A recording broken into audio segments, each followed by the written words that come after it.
In this lesson, we will finalize our animated sequence and we'll also learn how to create real-time previews of our work. When we get to this step, this is where we constantly play through our work and check for any areas that we might want to correct. Perhaps there's some areas that we would like to add more to or take away from. But either way, we do not want to overlook this step, because if we do, well, we run the risk of wasting time and money. If this shot gets hit back to us because of something that we overlooked, well then you can see that doesn't look too good on our part, right? So we just want to constantly check the animation, and I think that there are a few areas that can be touched up a little bit more. Let's go ahead and jump back to our perspective view. From there, we'll go ahead and show our curve. So let's go ahead and grab the center of gravity control. And what we'll do is go ahead and animate the visor to create a bit of a bounce. And that's going to enhance our performance a bit more. What we'll do is go ahead and right click on the time slider, go back to display key ticks, and we'll choose from channel box. Alright, sweet. So now we're just focused on this channel. Let's say we go ahead and get started. So as the mech starts to move down after 132, we'll have the visor move up just a bit on about 138. You might have to refresh Maya.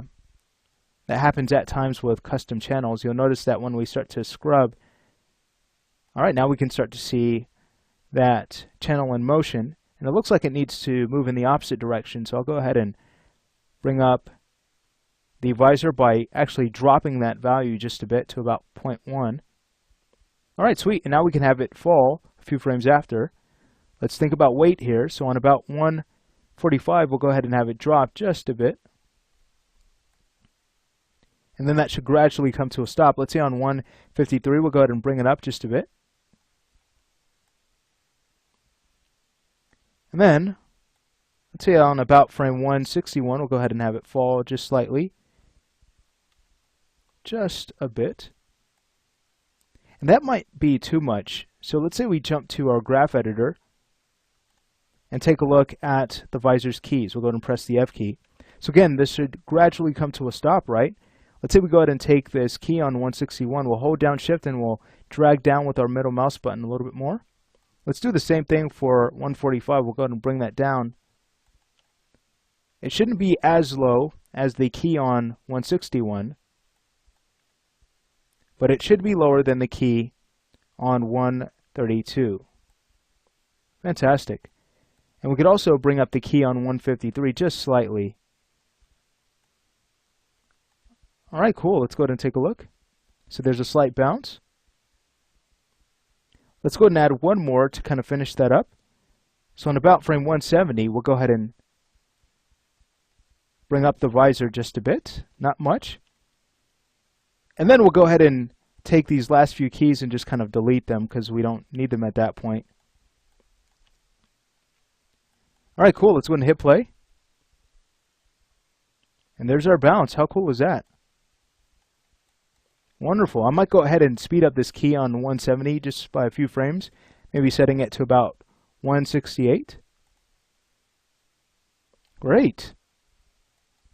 Alright, so to finish up, I'd like to add a little bit more movement to the right arm. Let's go ahead and right click on our time slider again and go back to active underneath display key ticks. Alright, cool. So as the mech kind of turns to look at the left arm, you can see we can add some movement to the right arm just a bit here. So as it moves back on 252, we can have it move forward just a bit a few frames after. Let's say on about 264, just go ahead and have it move forward just a bit. And then on 278, we can have it move back just slightly. And then we can keep track of our arcs just to make sure that they are polished. So that's one of those principles of animation that can help push our performances by creating something that is a bit more fluid and natural. If we go to animate and we choose create editable motion trail with the animated object selected, I'll go to the option box just to kind of reset the settings. If we were to go ahead and choose create motion trail, you can see now we have an idea of the trajectory that this object travels along throughout the animation. So that's super helpful then. It looks like we can add a bit of an arc on about frame 183 right here in the y-axis. So here's what I'll do. I'll go ahead and right click and go back to from channel box under display key text and focus on the y-axis. We'll go ahead and kind of bring up the control. Take a look. There's our keyframe, that white dot on our motion trail. Cool. And then as it starts to move back down, we can go ahead and kind of translate the control down on about 239 just to add more of a circular pattern. Fantastic. On 257, we can go ahead and translate the control down to add more of an arc there. Take a look at how more natural that feels. Let's go ahead and hit play. Fantastic. So this can truly help us to get something that looks much more polished and appealing. Fantastic. So from here, what I'll do is just go ahead and highlight the motion trail and delete it, because Maya is going to remember all of those settings. Fantastic. All right, well, let's go ahead and finish up by learning how to create a real-time preview using the Play Blast tool. I'll go ahead and jump back to the shot camera, and it's just a matter of going to Window, Play Blast Options. Go ahead and reset the settings. We'll go ahead and keep our time range, because that's correct. This is the full range of the animation. I like to go ahead and turn off Show Ornaments. That's going to hide things like the handle and the camera name, just anything that would be a distraction. We can choose our format. Let's go ahead and work with image, and then we'll switch our encoding type to Maya. That way it's a very fast playback. All right, wonderful. We can choose to use our window as the size of our Play Blast, and we could also choose to cut the scale down if we'd like, which is good for previews. We don't need a large view unless you absolutely need that to see detail in your animation. And then you could choose to save this file if you'd like. I'm not going to do that. I'll just go ahead and keep on remove temporary files. It's going to work out well. And what I'll do is go ahead and pause the video as the Play Blast goes through its course. And here is our Play Blast. So I'll go ahead and hit play at the top.